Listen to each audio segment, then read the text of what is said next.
একুশের ভোটের আগে শহরের আনাচে কানাচে ঢাউস ব্যানার, তৃণমূল নেত্রীর ছবি দিয়ে স্লোগান, বাংলা তার নিজের মেয়েকেই চায়। বিজেপিকে বহিরাগত আক্রমণের আবহেই এই প্রচার তুঙ্গে তুলেছে তৃণমূল। রবিবার ব্রিগেডে তৃণমূলের বহিরাগত অস্ত্রে পাল্টা আক্রমণের পথে হাঁটলেন নরেন্দ্র মোদী। তিনি বলেন, বাংলার জনতা দিদি হিসেবে বেছেছিল আপনাকে, কিন্তু আপনি নিজেকে ভাইপোর পিসি হয়ে সীমাবদ্ধ রাখলেন।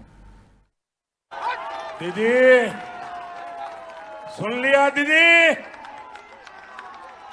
ये बंगाली की आवाज है, ये बंगाल की आवाज है दीदी। आज पश्चिम बंगाल के नौजवान, यहां के बेटे बेटियां आपसे एक ही सवाल पूछ रहे हैं,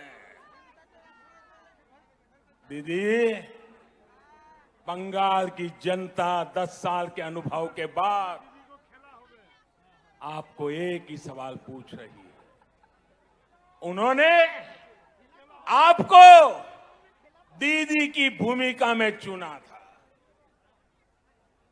बंगाल ने आपको दीदी की भूमिका में चुना था, लेकिन आपने खुद को एक ही भतीजे की बुआ तक सीमित क्यों कर दिया?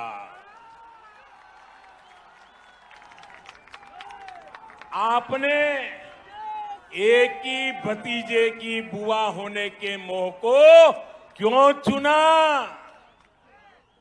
बंगाल के लाखों भतीजे भतीजियों की आशाओं के बजाय आप अपने भतीजे का लालच पूरा करने में क्यों लग गई?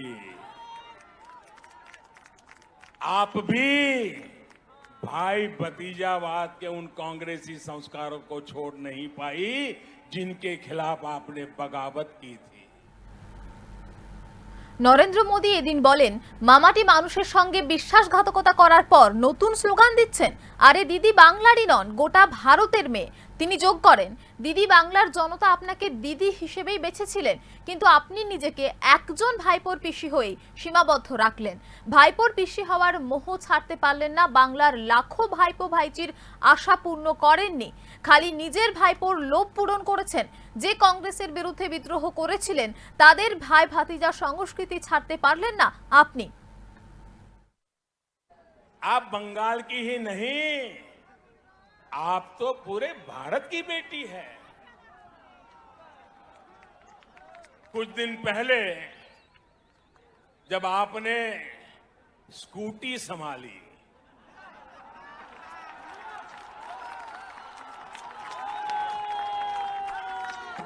तो सब लोग प्रार्थना करते थे आप सकुशल रहे,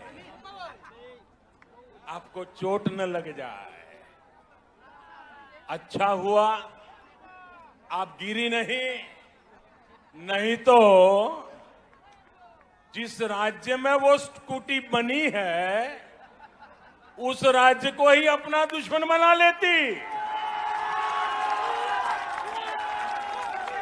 अगर स्कूटी साउथ में बनी होती तो साउथ को दुश्मन बना लेती, अगर स्कूटी नॉर्थ में बनी होती तो नॉर्थ को दुश्मन बना लेती। अच्छा हुआ आप ठीक है, तब आप गिरी नहीं। जब आपकी स्कूटी भवानीपुर जाने के बाद बदल नंदीग्राम की तरफ मुड़ गई,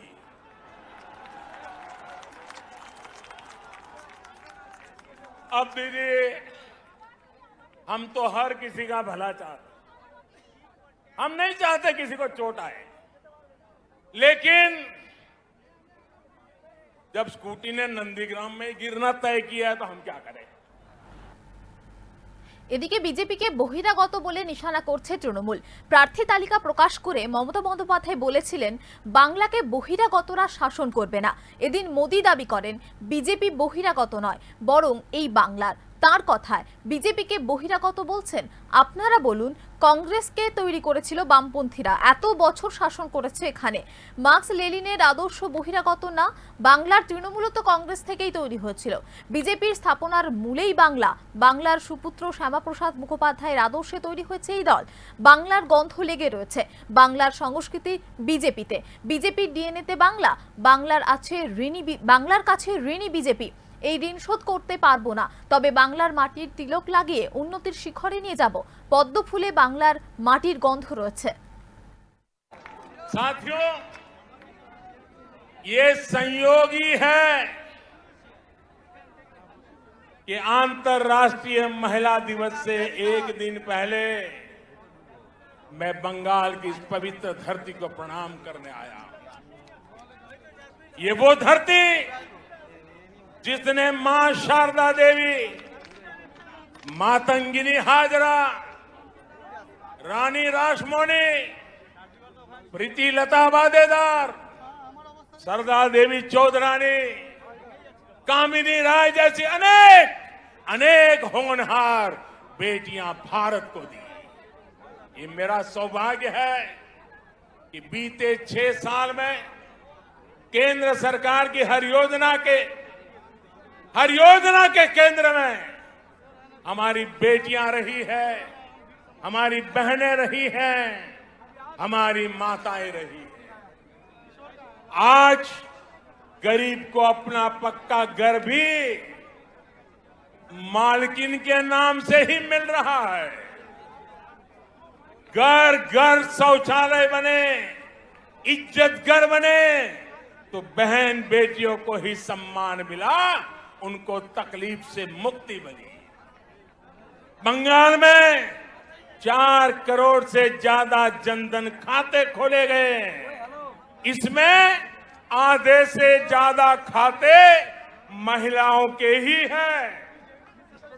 हमने जब मुद्रा लोन देकर नए अवसर दिए तो इसका भी लाभ लेने वाली 75% महिलाएं ही हैं।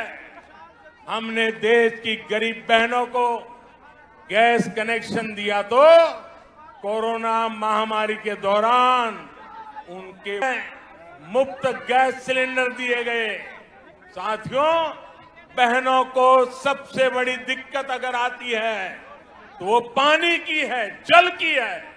इसलिए 1.5 साल पहले केंद्र सरकार ने हर घर तक न तो टीएमसी के नेताओं ने कहा कि बंगाल में पानी की कोई कमी नहीं है।